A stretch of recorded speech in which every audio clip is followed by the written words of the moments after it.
Série de palestras da JICA sobre a experiência japonesa de desenvolvimento até a atualidade, em consonância com a agenda global da JICA, estratégias de cooperação por tema de desenvolvimento.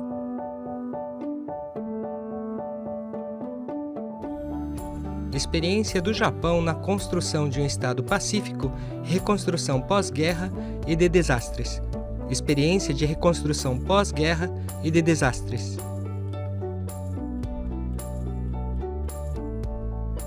O palestrante de hoje será o professor Hideaki Shinoda, da Universidade de Estudos Estrangeiros de Tóquio.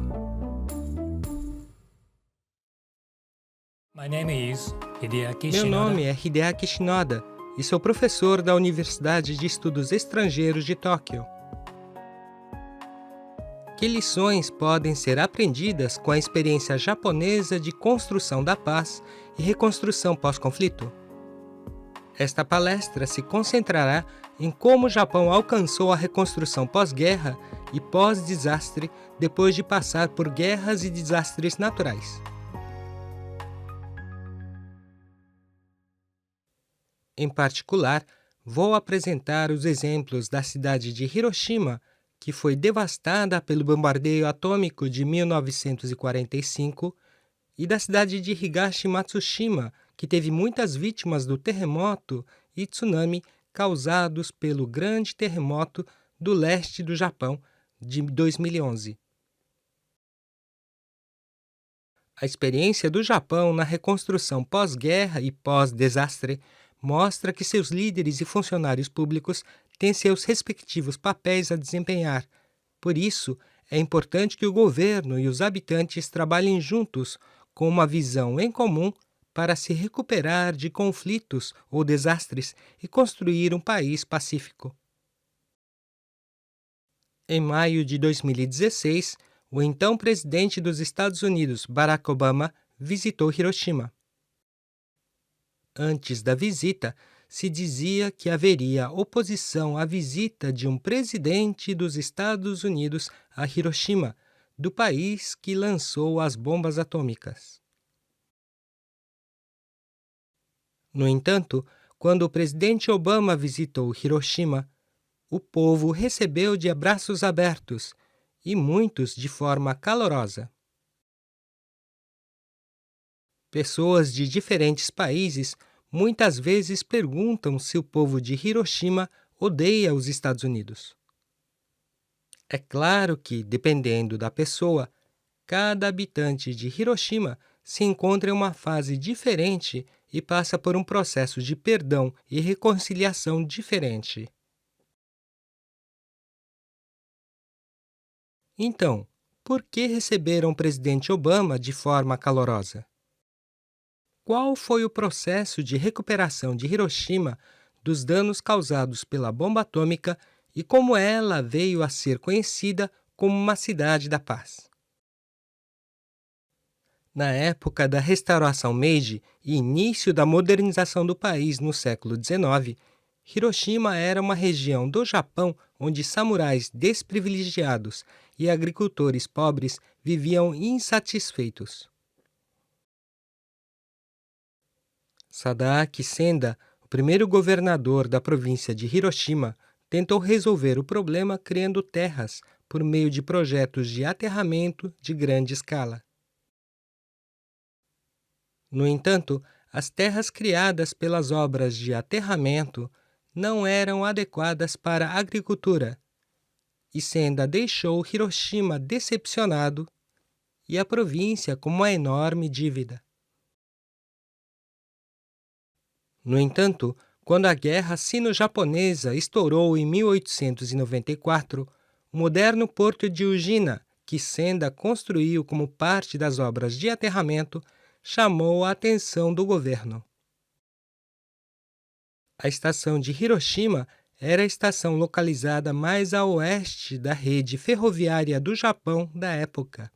Em apenas 2 semanas, uma ferrovia ligando a estação de Hiroshima ao porto de Ujina, que ficava a apenas 5 quilômetros de distância, foi construída como projeto nacional.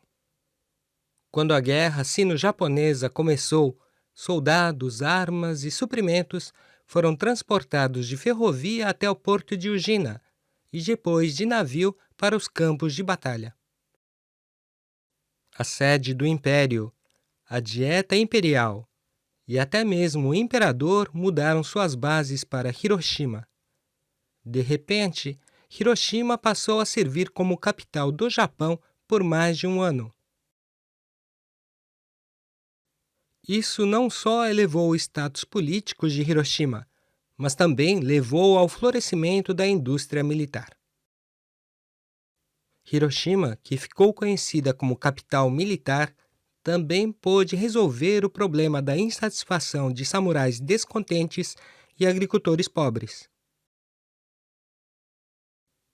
O processo de solução dos problemas de Hiroshima no século XIX estava em consonância com a política do governo central, que havia adotado uma política militarista. Uma bomba atômica foi lançada em Hiroshima em 6 de agosto e outra em Nagasaki em 9 de agosto de 1945. O número de mortos causado por essas bombas foi estimado como sendo de 140 mil em Hiroshima e 70 mil em Nagasaki. Hiroshima era uma das principais cidades militares do Japão da época, mas a bomba atômica destruiu sua infraestrutura socioeconômica.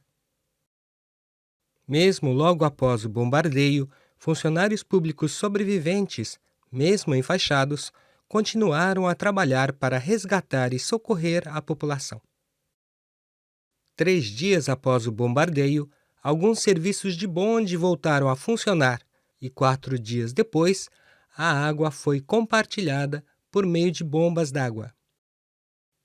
No entanto, para a reconstrução da cidade após 1945, como o governo central promotor de políticas militaristas tinha desaparecido, não poderia haver reconstrução de Hiroshima como cidade militar.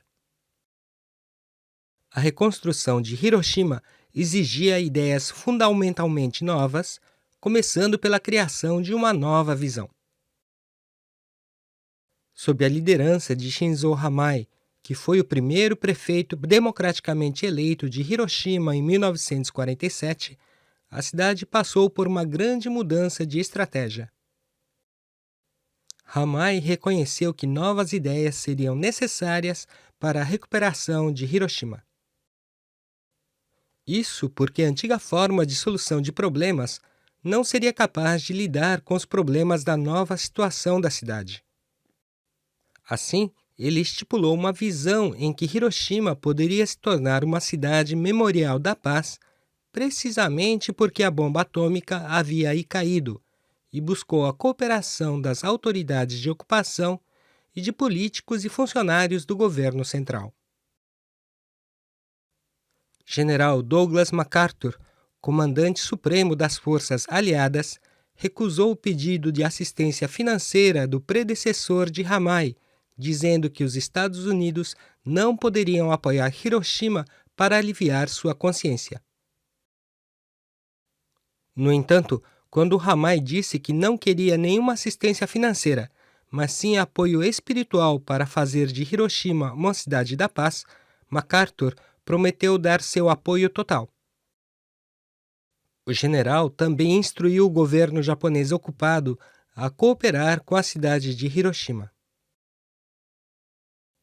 Em 1949, a Dieta aprovou a Lei de Construção da Cidade Memorial da Paz de Hiroshima. Foi realizado um referendo para tornar essa lei realidade. Em 1949, com 61% de participação eleitoral e 91% de votos a favor, foi promulgada a primeira lei especial do Japão para uma cidade. Isso também levou à introdução de um grande projeto de desenvolvimento em Hiroshima, que também trouxe recursos financeiros a Hamai. Inicialmente, os habitantes às vezes expressavam insatisfação com o governo, dizendo que não queriam parques ou estradas, mas comida, moradia e empregos. Devido à impopularidade da reconstrução, Hamai perdeu a reeleição para prefeito em 1955. No entanto, ele foi novamente eleito em 1959 e liderou os esforços de reconstrução de Hiroshima como cidade da paz durante seu governo como prefeito até 1967. A construção da rua principal de 100 metros de largura, que os cidadãos inicialmente diziam que devia ser uma pista para aviões de combate para se vingarem dos Estados Unidos, porque caso contrário não dava para entender, e o Parque Memorial da Paz, com um cenotáfio em seu centro, com a famosa e controversa inscrição "Não repetiremos o mal", levou tempo, mas foram os catalisadores da reconstrução da cidade. A cúpula da bomba atômica preservada, objeto de muita controvérsia, foi mais tarde registrada como Patrimônio Mundial da Unesco e se tornou um importante recurso turístico para a cidade. A vida dos habitantes melhorou e as favelas atômicas que podiam ser vistas por todos os lados desapareceram. No entanto, foram precisas várias décadas para que isso acontecesse, e foram mais de 30 anos depois do final da guerra que os últimos apartamentos públicos para acomodar moradores ilegais das favelas atômicas foram construídos. Hamai já tinha morrido nessa época, mas a visão que ele tão corajosamente criou continua até hoje.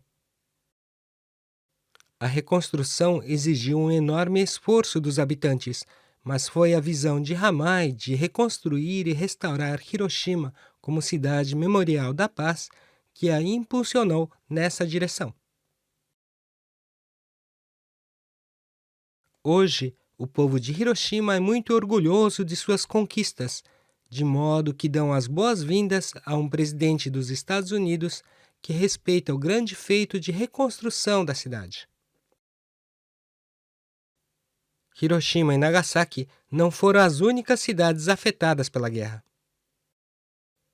Os ataques aéreos nas principais ilhas japonesas se intensificaram por volta de 1944 e, ao final da guerra, em 15 de agosto de 1945, mais de 200 cidades em todo o país haviam sido afetadas, com mais de 500 mil civis mortos e 9 milhões e meio de pessoas afetadas.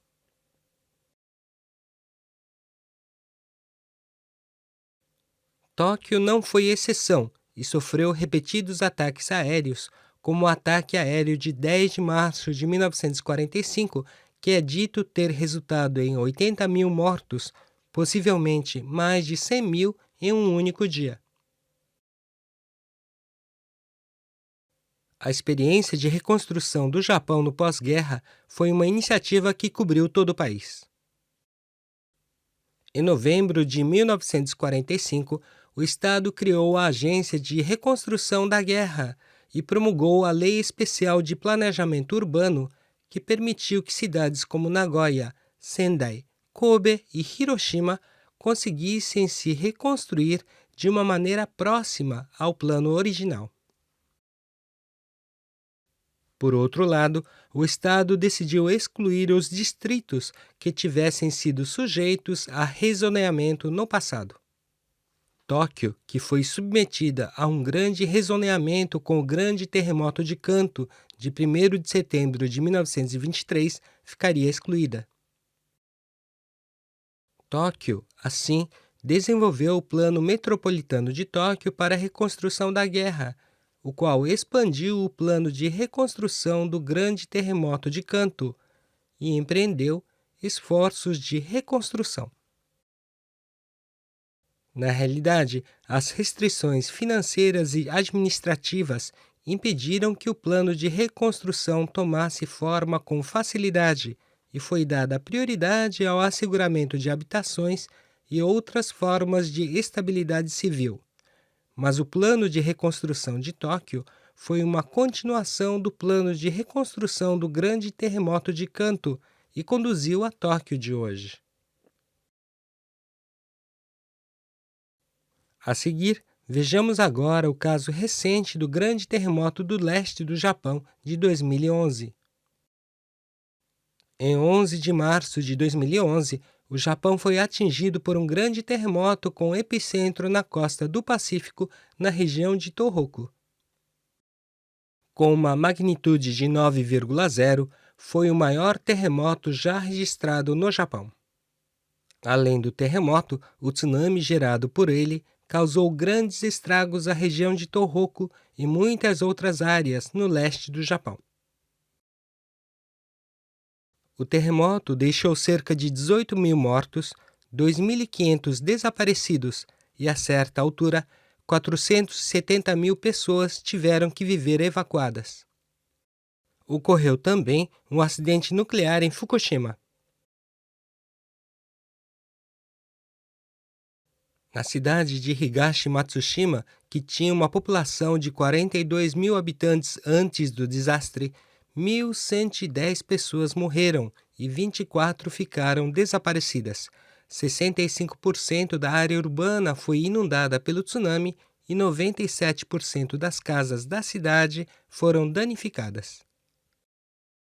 A cidade, que tem um planejamento urbano em colaboração com seus cidadãos, promoveu a reconstrução liderada pelos seus habitantes.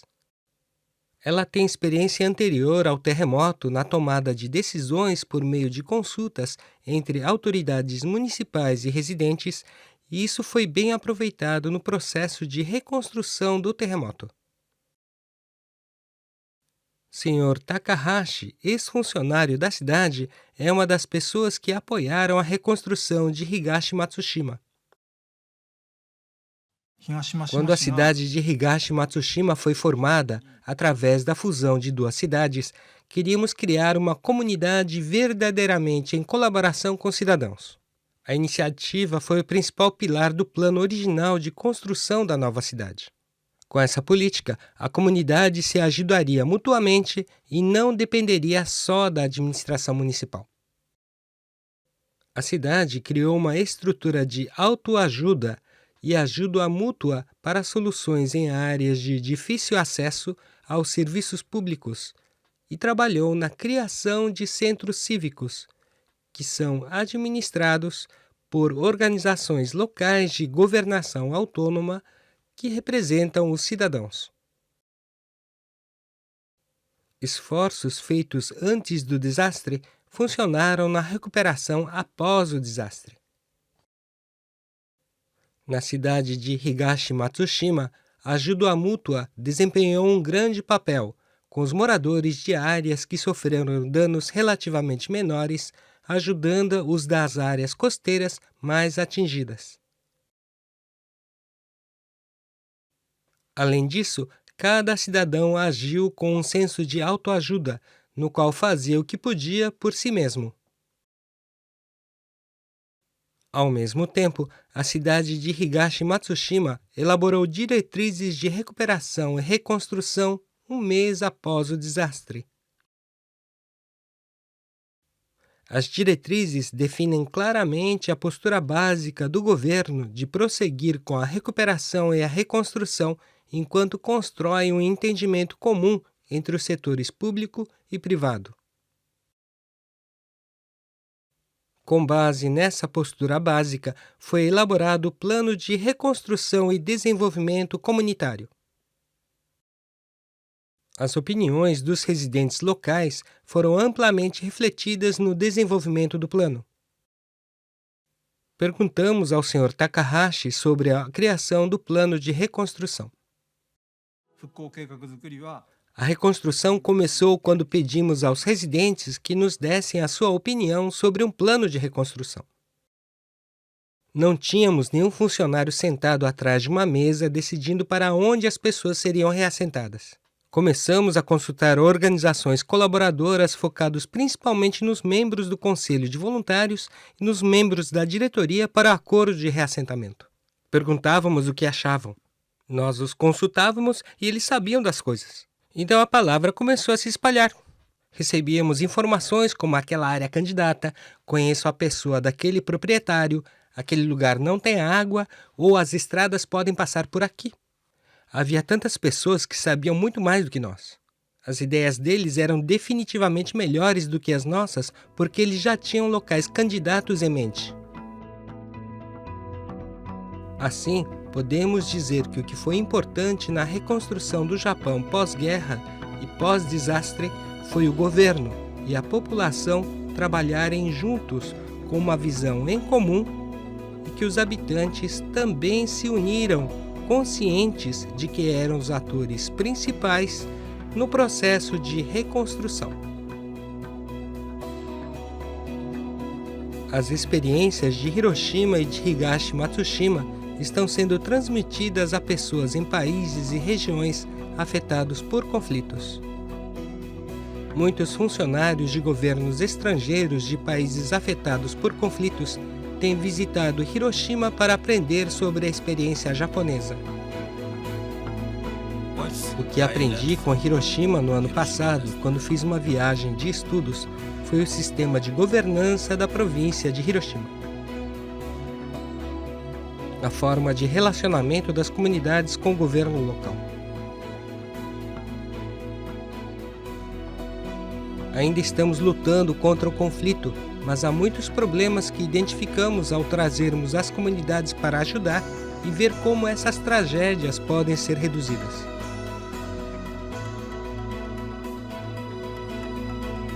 Na reconstrução pós-guerra e pós-desastre, a visão compartilhada de funcionários do governo e população, a liderança de funcionários do governo e a cooperação com os habitantes deram suporte à recuperação.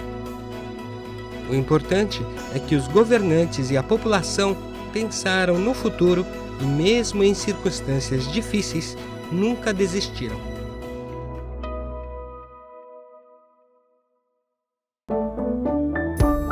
O Japão se modernizou a partir de um contexto não ocidental para criar uma nação livre, democrática, próspera e amante da paz. Nesse sentido, o Japão é hoje um dos melhores modelos de desenvolvimento para países e regiões em desenvolvimento. Além disso, o Japão tem contribuído para o crescimento econômico de muitos países em desenvolvimento, especialmente na Ásia. Assim, gostaríamos de compartilhar com você a experiência única de modernização do Japão, diferente dos países ocidentais, e a cooperação com países em desenvolvimento através deste material em vídeo. Esta série de vídeos faz um resumo abrangente por tema de desenvolvimento, de acordo com a estratégia de cooperação da JICA, chamada Agenda Global da JICA.